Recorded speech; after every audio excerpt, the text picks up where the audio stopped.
எல்லோரும் அதை வாசிப்பார்கள், விளங்குவார்கள். அந்த வேளையிலேயே நான் நடுநிசி தொழுகை 11 தொழ தொடங்கிவிட்டேன். ஏன் ரசூலுல்லாஹ் செய்திருக்கிறார்கள் என்றால் செய்வது. ஏன் செய்தோம்? அதுதான் எங்களுக்கு தப்லீக் ஜமாத் போதித்த பாடம். தப்லீக் ஜமாத் போதித்த பாடம் என்ன உங்களுக்கு தெரியும். தப்லீக் ஜமாத்திலே ஒரு போதனை இருக்கிறது. தப்லீக் சகோதரர்களே, என்னுடைய பேச்சை நீங்கள் கேட்க வேண்டும். நான் உங்களுடன் பேசிக் கொண்டிருக்கிறேன். உங்களில் உள்ள ஒருவனாக இருந்து பேசிக் கொண்டிருக்கிறேன்.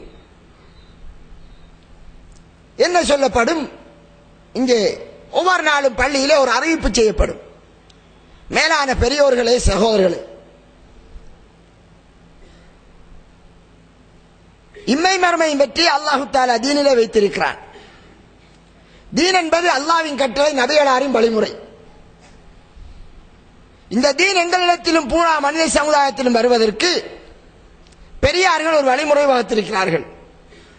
அந்த அடிப்படையில் கஸ்தூரி அமல் நடக்கும் என்று பொதுவாக அனௌன்ஸ் பண்ணுவது. இதுதான் டில்லி மர்கஸிலே இதா முறை, அமெரிக்காவில் போய் தப்லீக் செஞ்சாலும் இதா முறை. இப்ப சில நேரம் மாத்தி இருக்கலாம், அல்லாஹு ஆலம். ஏனென்றால் எனக்கும் அவர்களுக்கும் உள்ள இடப்பட்ட காலம் இப்ப கிட்டத்தட்ட 16 வருஷ காலத்தில் நான் தூரத்தில் இருக்கிறேன். அப்ப இந்த அடிப்படையில் இம்மை மறுமையை பற்றி அல்லாஹ் நபிகளாருடைய வழிமுறையிலே அல்லாஹ்வினுடைய கட்டளையிலே இருக்கிறது என்று சொல்லி தந்தாச்சு.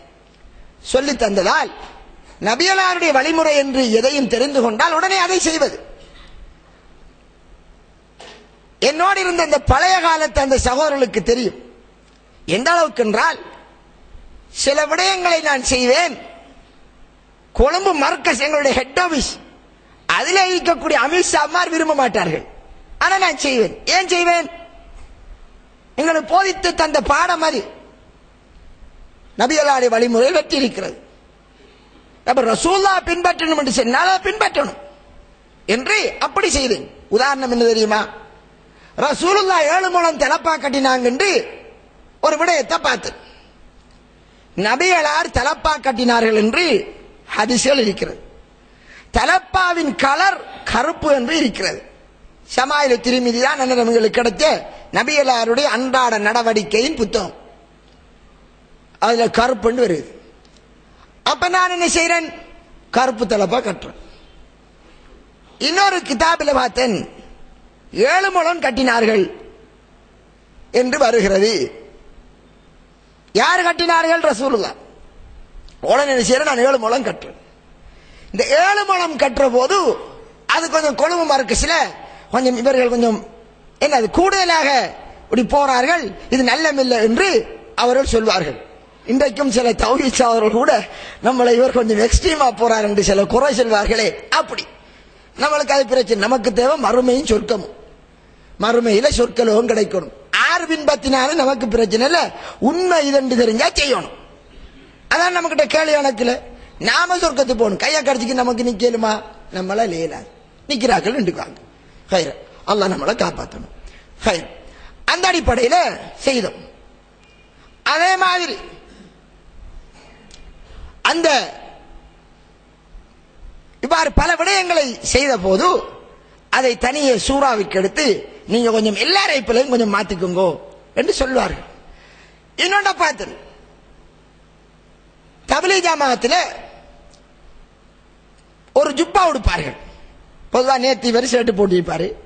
இன்னைக்கு ஒரு 3 நாள் போய் வந்துடுவாரு. 3 நாள் போய் வந்தா அவர் ஜுப்பா வந்து விடுவார். 2 பக்கம் பொம்பளையில செல்வாரி கிட் மாதிரி உடுக்கிறது. சரியான இது பொதுவாக அந்த உடை இருக்கிறது. அப்ப நானும் ஆரம்பத்தில் அதைத்தான் உடுத்தேன். ஒரு ஹதீஸ பார்த்தேன், ரசூலுல்லாஹி ஸல்லல்லாஹு அலைஹி வஸல்லம் அவர்கள் உடுத்தது கமீஸ் என்று வருகிறது. கமீஸ் என்றால் இந்த ஷர்ட்டுக்கும் கமீஸ் என்று தான் சொல்றது. அது மாடர்ன் அரபிக். முந்தி கமீஸ்ங்கிறது அல்லது யதகம்மஸு ஃபீஹில் இன்சான், அது ஒரு மனிதன் முழுமையாக நுழையக்கூடிய ஆடை. நான் போட்டிருக்கிறது, இதுக்கு பேர் கமீஸ். அன்றைக்கு போட்ட கமீஸ் தான் நான் போறேன் இப்ப. சரிதானே? கமீஸ் ஒரு முழுமையான ஆடை. இன்னொரு ஹதீஸ் வருகிறது, கான ஹப்பு சியாபி ஹப்ப சியாபி நபி ஸல்லல்லாஹு அலைஹி வஸல்லம் கமீஸ். நபியலாரிடத்தில் ஆடையில மிக விருப்பமானதாக இருந்தது அல் கமீஸ். அது முழுமையாக உடுப்பார்கள். நபிகளார் அந்த விரும்பிய அந்த ஆடை கெண்டைக்காலின் அரவாசிக்கு இருந்தது. அதுவும் ஹதீஸ்ல வரவிடு. இப்படி ஒன்றை நான் ஓதுற காலத்துல கண்ட உடனே இத கொஞ்சம் பார்த்தேன். இவங்க உடுக்கிற நம்முடைய சகோதரர் உடுக்கிற ஆடையை பார்த்தேன். பார்த்தா இப்படி பொழந்து உடுத்ததாக ஹதீஸ்ல இல்லையே, இப்படி ஒரு சிஸ்டம். அதான் ஒரு ஆய்வு செய்தால் என்ன என்றால், பாகிஸ்தானில் உள்ளவர்கள், வட இந்தியாவில் உள்ள முஸ்லிம்கள் அவர்கள் உடுக்கக்கூடிய ஒரு ஆடை அது இந்த பொழந்த ஜுப்பா. அவர்கள் தான் தப்லீக் ஜமாத்தை இந்த உலகத்தில் அறிமுகம் செய்தவர்கள். அந்த உடுப்போடு அவர்கள் வந்ததால், அந்த ஜமாத்து வேலை அவர்கள் மூலம் இலங்கைக்கு வந்ததால், அந்த உடுப்பு அந்த ஜமாத்தை சேர்ந்தவர்களுக்கு உடுப்பாக மாறியது. கடைசியாக அது சுன்னத் என்று பெயர் பெற்று விட்டது. என்ன பேரு? அப்படி உடுக்கிறது தான் ஒரு சுன்னத்து. அதனாலதான் நேத்து வர நான் பாப்போம், ஒருவன் டாக்டர் அரிப்பான், ஃபுல்லா டை அடிச்சு விடிஞ்சால் கிளீன் சேவ், திங்காட்டியும் பரவாயில்ல, கிளீன் சேவ் இல்லாவிட்டால் அவனுக்கு நிம்மதி இல்லை என்கிற அளவுக்கு மாடர்ன் ஷூ டையும் அடிச்சுக்க ஒரு நினைப்பான். போற ஒரு 3 நாள் போனான் அல்லது 7 நாள் போனான். போயிட்டு வந்தால் மாடர்னாக அப்படி இருந்தவர் தாடியை வைக்கார். போற என்ன செய்றார்? தன் சேட்டெல்லாம் மாத்தி ஜுப்பாக ஆக்குறார். ஏனென்று கேட்டால் அது ரசூலுல்லாஹி சுன்னத்து என்கிறார். அப்ப நம்ம அதை பத்தி ஒரு மேற்பார்வை பார்த்த உடனே இது சுன்னத் அல்ல, இது பாகிஸ்தான் ட்ரெஸ். இப்ப நீங்க போனீங்கடா என்ன செய்யலாம்? பாகிஸ்தான்ல இருக்கிற குடிகாரனும் அப்படித்தான் உடுப்பான், எல்லாரும் அப்படித்தான் உடுப்பார்கள். அது அவனுடைய உடுப்பு. அது ஒரு நக்கலுக்காக சொல்லல, அது சாதாரணமாக உடுப்பாது. அப்ப ஒரு சாதாரண உடுப்பு.